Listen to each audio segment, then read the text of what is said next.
날카롭게 대립하는 산상수훈과 사복음서, 빌라도 예수 십자가 사건은 두 마리 토끼 사냥, 해묵은 감정이 많았던 빌라도 총독에게 예수 십자가 처형을 유도한 정치적 음모는 첫 번째 노린 토끼, 겨자씨 비유로 문명의 맹활을 말한 예수 시신 동굴 무덤 방치는 선엄정 열등의식에 빠진 랍비들이 노린 두 번째 토끼, 엄청난 거짓말 퍼레이드에 여러분을 초대합니다.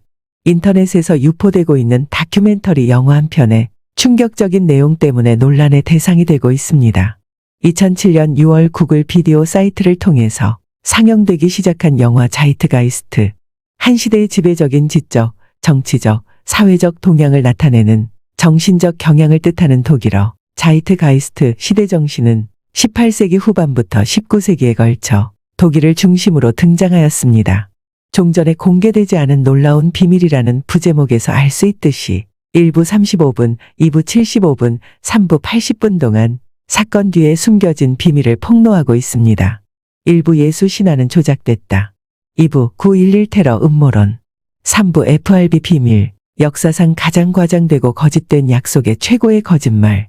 영성, 숭고는 직관을 다루는 특별한 용어입니다. 일신교 전통에서는 어떤 단어가 이론으로 쏠리는 경향이 있습니다. 어떤 행위들은 신성한 원리에 거스르는 것으로 여겨지지만 어떤 일은 신성한 원리를 만족시키는 것으로도 간주됩니다. 현재는 명확하게 지금입니다. 우리는 그것으로부터 유용한 것을 즉각적으로 경험하려고 노력합니다. 그러나 비유심론적 역사적 사례가 특별히 중요치 않다는 점에서 아주 직접적입니다. 가장 중요한 건 지금 현재입니다. 지금 가질 수 있다는 것은 과거에 존재했었다는 생각이 아무런 의미가 없습니다. 지금입니다. 현재는 명확하게 지금입니다. 신비스러운 것이 없이 단지 현재는 너무나 정직하게 단순합니다. 그러나 현실과 당신은 끊임없이 상호작용하고 있다는 것에서 항상 문제가 발생합니다. 현재가 협박당하면서 불행했던 과거와 미래를 정확하게 예견하지 못하고 있습니다.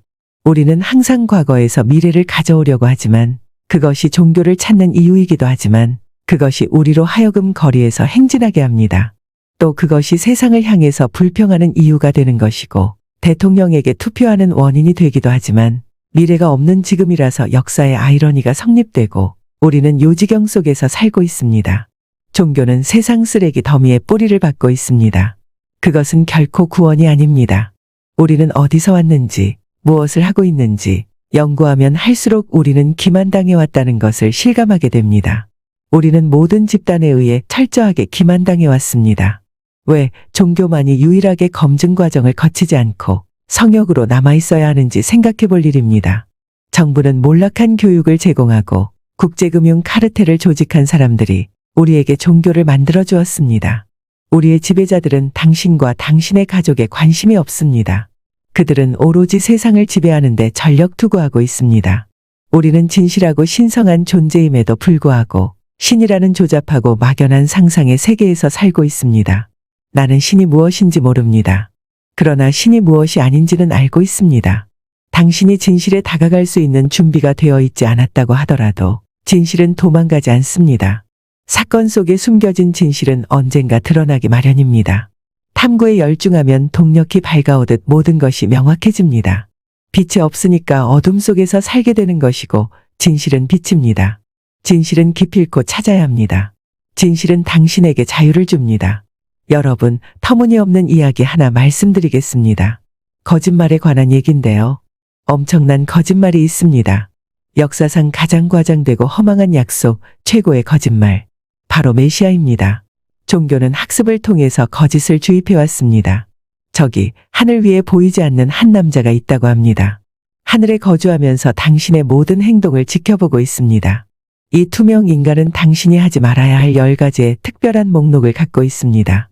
당신이 10가지 중 하나라도 저지르면 지옥불과 연기와 화염과 고통과 고뇌로 가득 찬 무서운 곳에 떨어뜨린다고 합니다. 고통과 화염과 숨막힘과 비명과 눈물 속에서 영원히 종말의 시간까지 고통을 준다고 합니다. 하지만 그는 당신을 사랑한다고 선전합니다. 당신을 사랑하기 때문에 돈이 필요하다고 말합니다. 그는 항상 돈이 필요합니다. 전지전능하고 현명하지만 돈은 어떻게 해볼 도리가 없다고 합니다. 그러면서 지금까지 수십억 달러를 챙겼습니다. 세금도 내지 않습니다.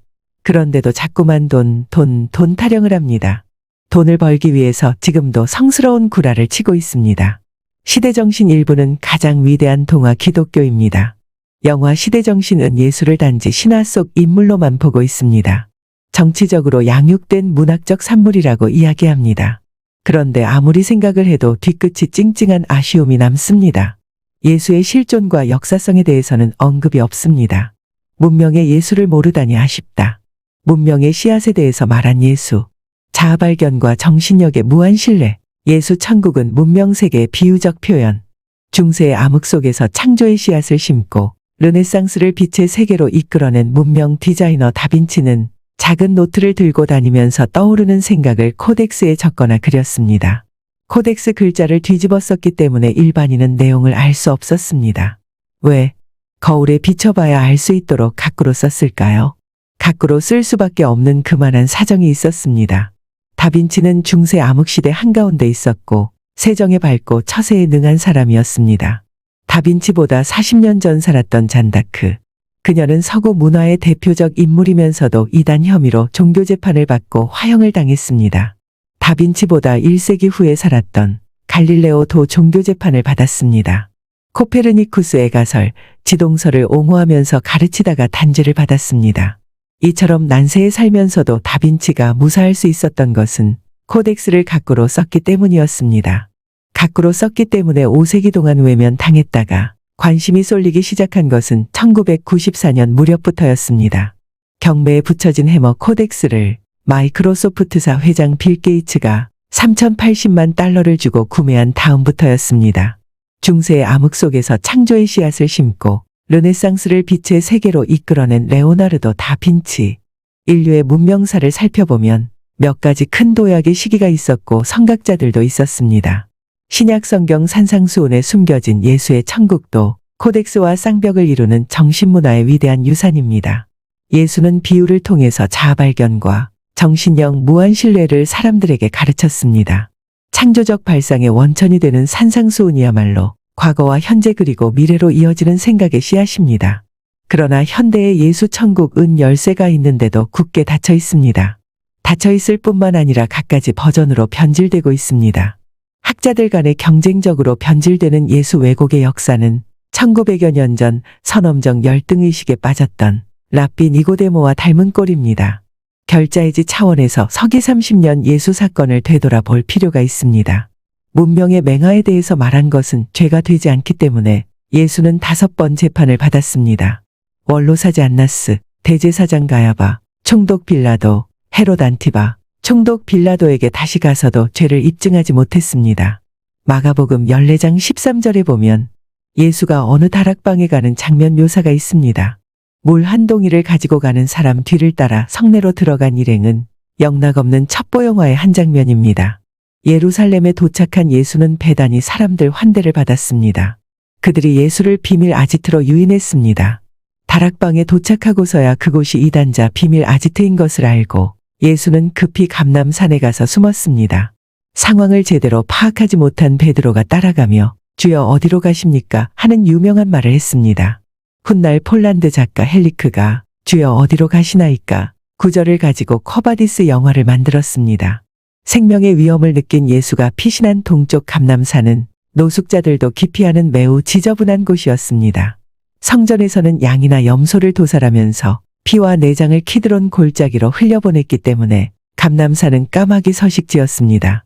지표면은 까마귀들이 흘린 배설물로 켜켜이 쌓여 있었고 발 디딜 틈도 없는 인적이 끊긴 곳이었습니다. 마태복음 26장에 보면 감람산에 숨은 예수 처지가 어떠했는지 알 수 있습니다.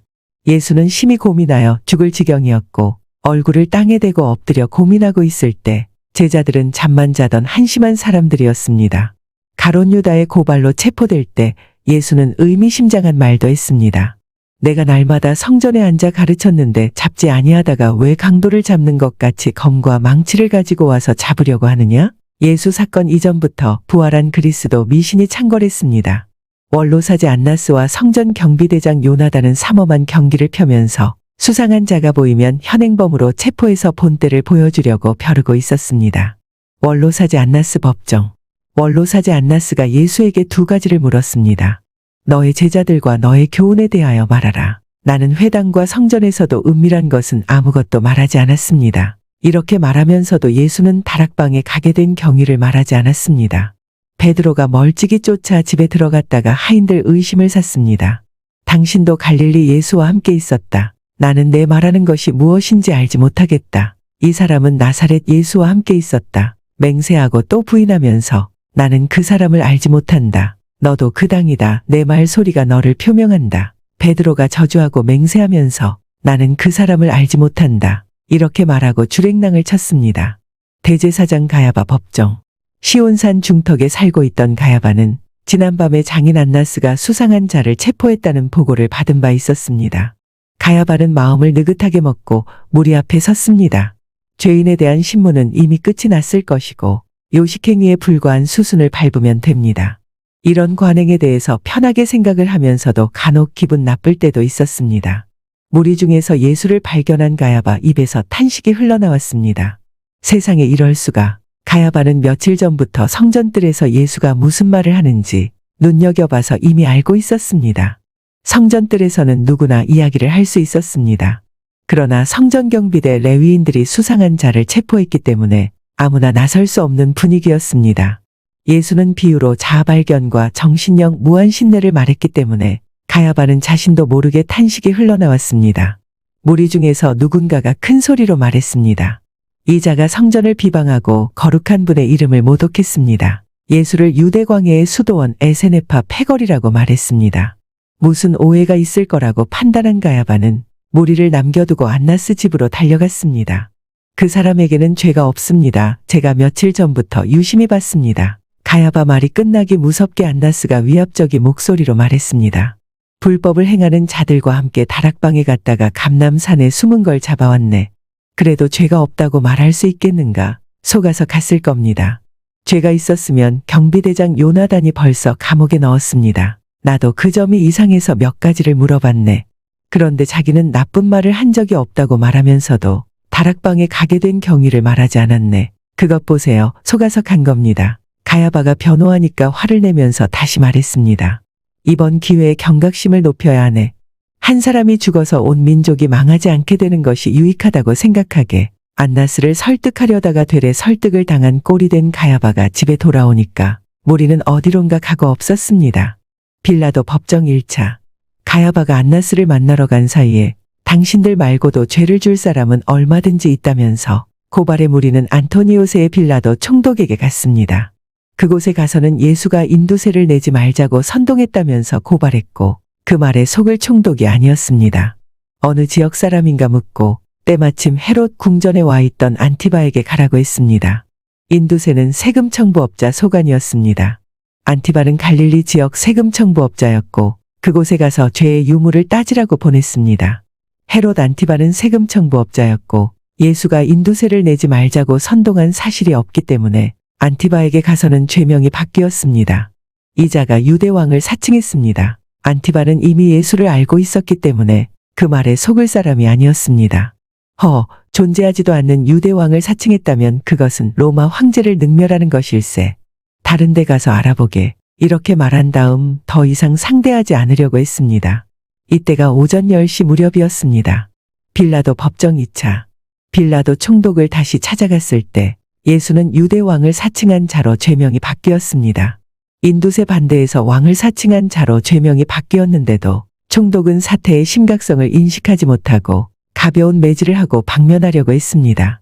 왕을 사칭한 자를 풀어주면 당신은 카이사르의 충신이 아니라면서 누군가가 억지 소리를 했습니다. 몹시 화가 난 총독이 수감 중인 흉악범 바라바를 방면하겠다면서 엄포성 발언을 했습니다. 그 말이 떨어지기 무섭게 그렇게 하라면서 되레 큰 소리를 쳤습니다. 머리 꼭대기까지 화가 치밀어 오른 총독이 흉악범을 방면했습니다. 백성의 안위를 책임져야 할 총독으로서는 신중하지 못한 처사였습니다. 그렇게 되니까 약점을 잡았다고 판단한 무리 중 누군가가 격앙된 어조로 소리쳤습니다. 왕을 사칭한 저 자를 십자가에 매달아야 합니다. 이때부터 광기와 집단 히스테리가 발동하면서 십자가 소리가 사방에서 들려왔습니다. 축제 기간 중에 밀란이 발생하면 안 된다는 생각에서 총독은 마지못해 십자가 처형을 지시하고 하인이 떠온 물에 손을 씻으면서 말했습니다. 이 사람 피에 대해서 나는 무관하니 너희가 당하라. 기고만장해진 누군가가 또 다시 소리쳤습니다. 우리와 우리 자손이 책임집니다. 엄포를 놓으려다가 감정 싸움으로 비화된 사건에 대해서 총독은 자괴감에 치를 떨었습니다. 자주색 외투를 벗어서 예수 어깨에 걸쳐주면서 말했습니다. 이 시간 이후 너는 내가 인정하는 유대 왕이다. 당당한 모습으로 저들에게 가거라. 왕의 행차에 시종이 따라야 한다면서 2명의 죄수도 함께 십자가에 매달게 했습니다. 그래도 화가 풀리지 않아서 나사렛 사람 유대인의 왕이라고 쓴 팻말을 십자가 형틀 위에 매달게 했습니다. 총독은 사악한 유대인들을 싸잡아 세상의 조롱거리로 만들려고 작심을 했습니다. 십자가 판결은 오전 11시경 났습니다. 골고다 언덕 십자가 형틀에 매달린 예수는 고통스러워하다가 오후 3시경 숨을 거두었습니다.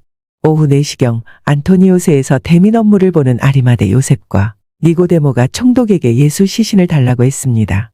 무고한 사람에게 십자가 처형을 지시한 총독의 마음은 변치 않았기 때문에 사망을 확인하고 가져가라고 했습니다. 유대인들은 갈대로 엮은 것에 시신을 놓고 매장하는 전통 장례법이 있었습니다. 그런데도 아리마대 요셉과 니고데모는 예수 시신을 가져가서 동굴 무덤에 넣었습니다. 니고데모와 아리마대 요셉은 예수 앞에서 선엄정 열등의식에 빠지곤 했던 랍비들이었습니다. 메시아 도래와 세상 종말을 믿지 않는 바리새인들이었습니다. 두 사람이 예수 시신을 매장하지 않고 동굴 무덤에 넣었기 때문에 겨자씨 비유를 통해서 자아 발견과 정신력 무한 신뢰를 말한 예수는 부활한 그리스도 미신 중심에 들게 되었습니다. 그러나 세정에 밝고 시대 감각이 뛰어났던 나사렛 예수는 자신의 메시지가 시기상조임을 알고 천국에 숨겨놓았기 때문에 부활한 메시아 미신을 유포하는 사복음서 저자들 흉중에 있었으면서도 손상되지 않고 복음을 통해 많은 사람들에게 영감을 주었습니다. 하루빨리 신약성경 66권에 대한 집착을 버려야 합니다. 현대인의 머릿속에 박제된 예수 왜곡의 이미지를 말끔히 지워버려야 합니다. 천국은 지혜의 눈을 통해서만 볼 수 있는 문명세계입니다. 예수는 태생적 창조정신과 자력갱생의 사상적 토대 위에서 자아발견과 정신력 무한신뢰를 말한 문명의 선각자였습니다.